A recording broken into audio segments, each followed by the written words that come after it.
জনাব M A আজিম, আপনি জানেন যে তেল নিয়ে একটা ক্রাইসিস গত কয়েকদিন ধরে চলছে। মধ্যপ্রাচ্যে যে ঘটনা ঘটছে, ইরানের যুদ্ধ এবং এটা নিয়ে হরমুজ প্রণালী, এই সমস্ত নানা ঘটনা তো আছে এবং সারা দুনিয়াতেই তেলের একটা ক্রাইসিস ঘটতে হচ্ছে। এই ক্রাইসিসের ঢেউ আমাদের এখানেও আসছে, কিন্তু সরকার বারবার বলছে যে আমাদের তেলের কোনো ঘাটতি নেই। আজকেও এই কিছুক্ষণ আগেও আমি একটা খবর দেখলাম যে হরমুজ প্রণালীতে বাংলাদেশের 6টা জাহাজকে ইরান অতিক্রমের অনুমতি দিয়েছে। তো এগুলোতে সবই ইতিবাচক দিক এবং সরকার নিজেও বলছে আমার এখানে তেলের কোনো সংকট নাই এবং তেলের দামও সরকার বাড়াচ্ছে না। এই অবস্থায় আপনার পাম্পগুলোর সামনে ভিড় কেন এবং এই সংকট কি কৃত্রিম কিনা, কাজের তৈরি? আপনি এই সমাধান কি খুঁজেন? ধন্যবাদ আপনাকে। দেখেন, আগে জানতে হবে যে আমাদের এখানে গ্যাস যে তৈরি হয়, উৎপাদন হয়, এই গ্যাসের বাই প্রোডাক্ট হিসেবে অকটেন এবং পেট্রোল কিন্তু আমরা যা পাই, তাতে করে আমাদের চাহিদা মিটে যায়। আমাদের সংকটটা হচ্ছে ধরেন গ্যাসে গ্যাসে নাই। গ্যাসে সিএনজি চালিত যে গাড়ি, যে জ্যাম লাগে, যে লাইন লাগে, সেই লাইনে তারা তেল নিচ্ছে। ডিজেল, ডিজেলটা আমরা ইম্পোর্ট করি, টোটাল যে তেল ইম্পোর্ট করি তার 85% ইম্পোর্ট করতে হয়। কিন্তু আমাদের বক্তব্য হচ্ছে যে অকটেন এবং তেল, এটা খেয়াল করেন কার থেকে জিপ পর্যন্ত, অর্থাৎ মধ্যবিত্ত এবং উচ্চবিত্তরা এই তেল ব্যবহার করে। যার ফলে আপনি এই তেলটা যখনই রেশনিং করেছেন, তখনই কিন্তু হিউম্যান ক্রাইসিস শুরু হয়ে গেছে। ক্রাইসিসটা ওখানেই শুরু হয়ে গেছে। মানুষ আতঙ্কিত হয়েছে, এই তেল পাওয়া যাবে না, হরমুজ প্রণালীর তেল বন্ধ হয়ে গেছে, সুতরাং তেল আসবে না, তেল সংকট, সব গোল্ড স্টক শুরু করেছে। এবং এমনও হয়েছে যে আপনার ওই পেট্রোল পাম্প, অনেক পেট্রোল পাম্প তেল করে ফেলেছে। আবার অনেকে ধরেন তেল নেওয়ার সময় একবার নিয়ে আর গেছে, লাইন দিছে, আবার গেছে। এবং তেল আপনার এও শোনা যায় যে তেল অনেক জায়গায় তো আপনার তেল উদ্ধারও করেছে, স্টক তেল, ড্রামে ভর্তি তেল। আবার অনেকে ধরেন মোটরসাইকেলে তেল নিল, তেল নিয়ে আবার ঘুরে যায়, লাইন দিল, ওই ট্রিপ মানে পয়সা কামানোর সাইটে ওই তেল ব্ল্যাকে বেচে দিল। এবং অনেকেই এটা হলো ওই কাঁচা বাজারের মার্কেটের মতো হয়ে গেছে। মানে সব জায়গায় একটা ক্রাইসিস। ইন্টারনেটের যুগ। ধরেন একটা পেট্রোল পাম্প তেল স্টক করে ফেলছে, বললো যে তেল নাই, তেল নাই, পঞ্চগড়ে গিয়ে তেল সেও বন্ধ করে দিল। এটা ক্রাইসিস। এটাকে বলা হয় যে, আবার অনেকে বলে যে তেল পেট্রোল পাম্পে এটা সিন্ডিকেট করেছে। আমার কাছে মনে হয় না। এখানে আমার কাছে মনে হয়েছে যে আমাদের ব্যবসায়ীদের চরিত্রই খারাপ। যেমন রোজার ভিতরে অনেক মুসলিম দেশের আরো পণ্যের দাম কমে আমাদের দেশে বাড়তে থাকে। সুতরাং যেহেতু হরমুজ প্রণালীতে তেল বন্ধ হয়ে গেছে, বলা হয়েছে বোম্বাইয়ের প্রথম দিকে বন্ধ ছিল, আবার কাতারে যে এলপিজি সিলিন্ডার গ্যাস সেটাও বন্ধ ছিল। সুতরাং এই কারণে একটা ক্রাইসিসের কথা অনুমান করা গেছে। কিন্তু ইরান কিন্তু বলে দিয়েছে তাদের 5টি বন্ধু দেশ, তার ভিতরে বাংলাদেশ আছে, তাদের আপনার জাহাজ আটকাবে না, তাদেরকে আপনার ছেড়ে দিবে। আবার বাংলাদেশ রাশিয়ার থেকে, ভারত রাশিয়ার থেকে তেল আনবে, সেই তেল পাইপলাইনে বাংলাদেশে দিবে, সেটাও ভারত রাজি হয়েছে। বাংলাদেশে কিন্তু আমেরিকাতে লিখেছে, চিঠি দিয়েছে তো তারা এখান থেকে তেল নিতে চায়। সুতরাং আমাদের তেল সংকট হওয়ার খুব সম্ভাবনা কিন্তু আমি দেখছি না। কারণ হচ্ছে যে অলরেডি আপনার 3-4টা তেলবাহী জাহাজ বাংলাদেশে ঢুকে পড়েছে এবং অলরেডি 5টি জাহাজ আপনার হরমুজ প্রণালী ক্রস করেছে, হয়তো আসতে 2-3 দিন সময় লাগবে। আমাদের তো 8-10 দিনের পেট্রোল অকটেন স্টকই আছে। হ্যাঁ, ডিজেলও আছে, 11 দিনের ডিজেলও আছে। সুতরাং এতদিনে তো জাহাজ এসে যাবে। এবং তেল যা আছে, এই তেল এখন যে হিউ অ্যান্ড ক্রাই সারা দেশে শুরু হয়েছে, এখন ভর্তুকি দিয়ে হলেও তেল আমদানি করে সাফিসিয়েন্ট পেট্রোল পাম্পের তেল দিয়ে দিতে হবে এবং এই সিলিং তুলে দিতে হবে, তাহলে এটা নিয়ন্ত্রণে আসবে। এছাড়া কিন্তু ব্যবসায়ীরা কিন্তু নানাভাবে, এই পেট্রোল পাম্পওয়ালারা এবং এই বিভিন্ন যারা তেল নেয় এবং সাধারণ লোকরা এই তেল কিন্তু ক্রাইসিস। আমরা এও দেখেছি যে একটা আপনার মোটরসাইকেল আলাম, ওই যে যারা পাঠাও পাঠাও মোটরসাইকেল তেল নেওয়ার পরে হয়তো 50 টাকা দিয়ে দিল, 2 লিটারের ফান্টার বোতলে তেল ঢুকাই দিল। এরকম হচ্ছে তো, নিয়ে তার গোল স্টক করে। তো সুতরাং এটা হলো ক্রাইসিস। এখন এই তেলের যে ক্রাইসিস, আমি বলবো এটা আমাদের জাতীয় চরিত্রের কারণে ক্রাইসিস হয়েছে, এবং সরকারের এই যে তেল যে রেশনিং করেছে, এই রেশনিং করে আরো সিচুয়েশনটা ভোলাটাইল করে দিছে, এখন নিয়ন্ত্রণের বাইরে গেছে। এখন তেলের দাম কমিয়ে বা বাড়িয়ে সমস্যার সমাধান হবে না। এখন তেল, পর্যাপ্ত তেল আপনার পেট্রোল পাম্পে দিতে হবে, যাতে করে যে তেলের পেট্রোল পাম্প তেল নিয়ে গোল্ড স্টক করেও যাতে লাভবান হতে না পারে। পর্যাপ্ত তেল, তাতে যদি লোন করে ভর্তুকি দিয়েও তেল, প্রধানমন্ত্রী তো বলেছে আমরা স্পট মার্কেট থেকে তেল করবো। সিঙ্গাপুরে তো তেল ভাসতেছে শিপে, হ্যাঁ, হয়তো দেখা যায় কোটি কোটি টন নিয়ে ভাসতেছে, লাখ টন নিয়ে ভাসতেছে। তো সেখান থেকে আসুক লস, অনেক সব সরকার তো সব দিকেই লাভ করতে পারবে না, কিছু জায়গায় তো লস দিতে হবে। এখন যে ক্রাইসিস তেলের, সারা বিশ্বেই একটা ক্রাইসিসের উন্মাদনা তৈরি হয়েছে, তেলের ক্রাইসিস। আর তেল তো জীবন এবং জীবিকার লাইফ লাইন। তেল যদি আপনার সংকট হয়ে যায়, তাহলে তো আমাদের ধরেন কৃষি থেকে শুরু করে বাজার, মার্কেট, জীবন জীবিকা সব। এই যে ধরেন আপনার সাথে কথা বলতেছি, আমি কিন্তু ইলেকট্রিসিটি কানেকশন জেনারেটর লাইনের সাথে কানেকশন দিয়ে রাখছি, যাতে করে আপনার লোডশেডিং হলেও আপনার ব্রেক হয়তো এক এক এক আধা মিনিটের জন্য ব্রেক হবে, আমার এখানে অটোমেশন চালু হয়ে যাবে। তো এই জন্য আমি বলছি যে এই তেল ক্রাইসিস, আমি বলবো সরকারের মূল কথা হলো সরকারের আপনার এই যে রেশনিং করা, তেল এত লিটার বেশি দেবো না, কারের 150 টাকার বেশি দেবো না, 1500 টাকার বেশি দেবো না, জিপে 2000 টাকার বেশি তেল দেবো না, এই রেশনিং করে ক্রাইসিসটা তৈরি হয়েছে।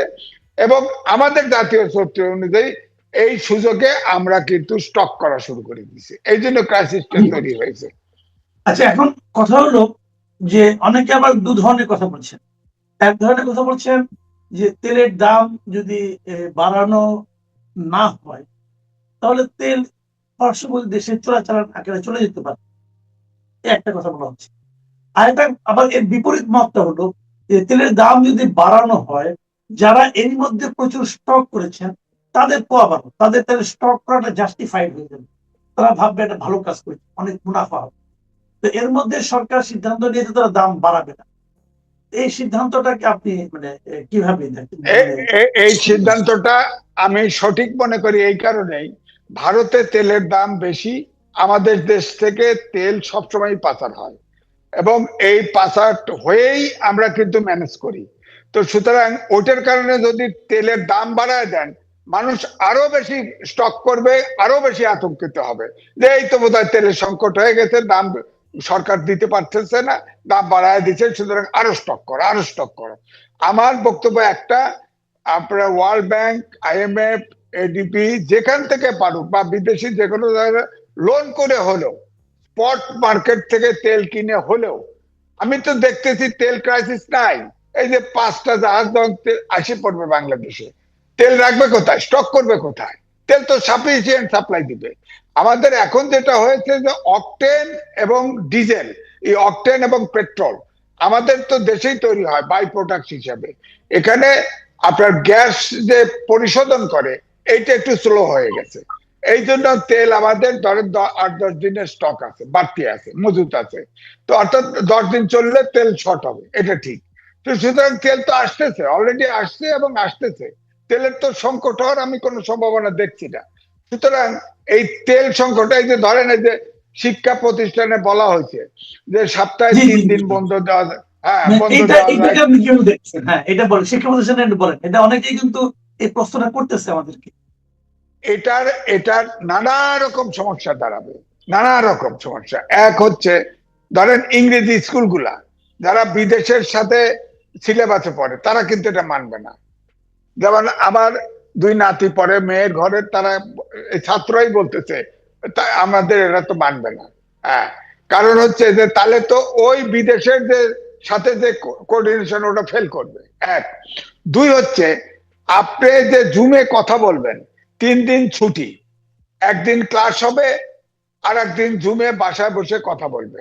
আপনি বলেন তো, বাংলাদেশে গ্রামে 80% লোক বাস করে। আপনি কারেন্ট যদি, অর্থাৎ বিদ্যুৎ যদি না থাকে, তাহলে তার জুমে ক্লাস করতে পারবে?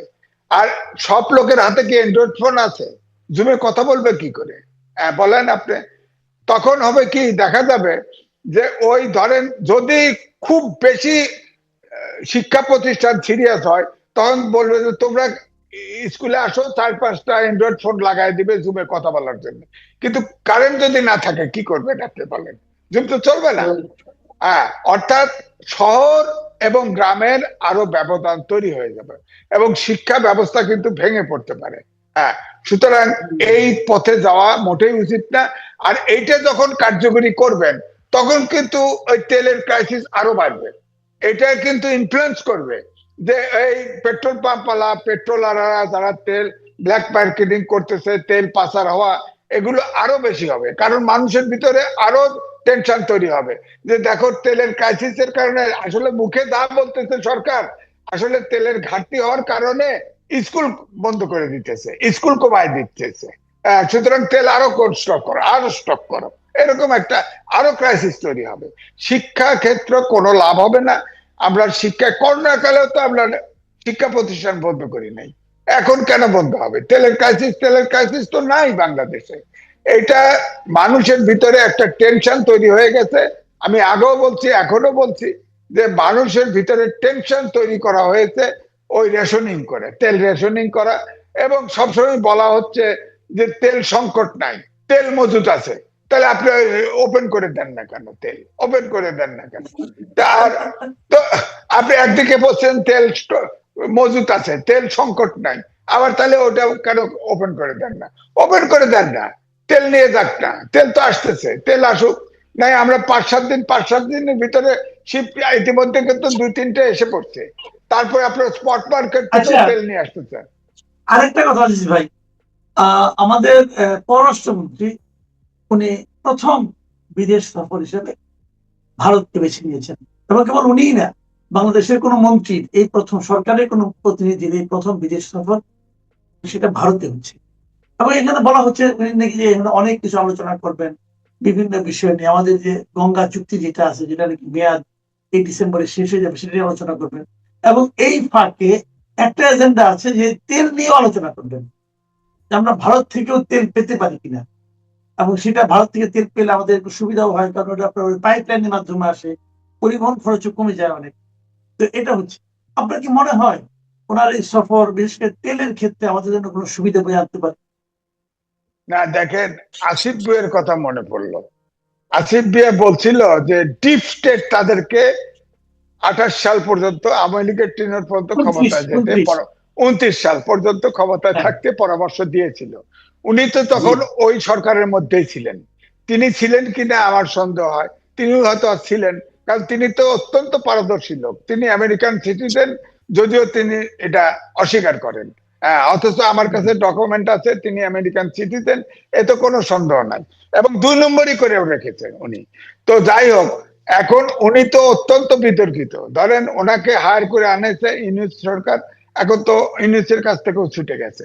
উনি যে কি করবেন গিয়ে, ভারতে গিয়ে কি করবেন আমি তো জানি না। উনি তো ওনার দেশে যাওয়া উচিত, কারণ ভারত তো তেল দিতে চেয়েছে। এখন আমেরিকায় যে চিঠি দিয়েছে, আমেরিকা যাক, আমেরিকার সিটিজেন আমেরিকায় যায়, আমেরিকাকে কনভিন্স করুক যে রাশিয়ার থেকে যে ভারত তেল নিবে, তুমি তেল বাড়ায় দাও, আমরা ওটা তেল নেব। উনি ভারতে যা কি করবেন? ভারতের গঙ্গা চুক্তির কি করবেন? তিস্তা চুক্তির কি করবেন? ওটা তো ভারতের আলাদা। তারপরে আপনি জানেন তো ট্রান্সশিপমেন্ট ভারত বাতিল করছে।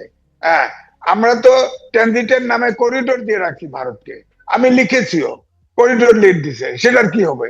আপনার ট্রান্সশিপমেন্ট তারা ভারতের ইন্টারেস্টে তারা বাতিল করে দিল, কিন্তু করিডোর বাতিল করবে না কেন? আপনি তো জানেন তো, কলকাতা থেকে আপনার ট্রানজিট নিয়ে 7 সিস্টারে আপনার পণ্যবাহী ট্রাক টুক যাবে এবং তাদেরকে করিডোর দেওয়া হবে আমাদের এই 3 বিঘার মতো। তো এটা আমাদের জন্য রিস্কি না? ভারত যদি চিকেন নেকে হামলা করে, ভারত যদি 7 সিস্টার অস্থিরতা তৈরি হয়, তাহলে এই যে করিডোর, এই করিডোর তো আমাদের স্বাধীনতা সার্বভৌমত্বের জন্য হুমকির সম্মুখীন হবে। এগুলো হলো বড় সমস্যা, এগুলো দেখবে না। এবং উনি আজ পর্যন্ত বলেন তো দেখি, উনি গোপনে গোপনে কি করেছেন জানি না, ওনার দ্বারা বাংলাদেশে উনি উপদেষ্টা যখন ছিল এবং এখন যে মন্ত্রী আছে, উনি কোনো একটা পজিটিভ কাজ করেছে বলে আমার কাছে মনে হয় না।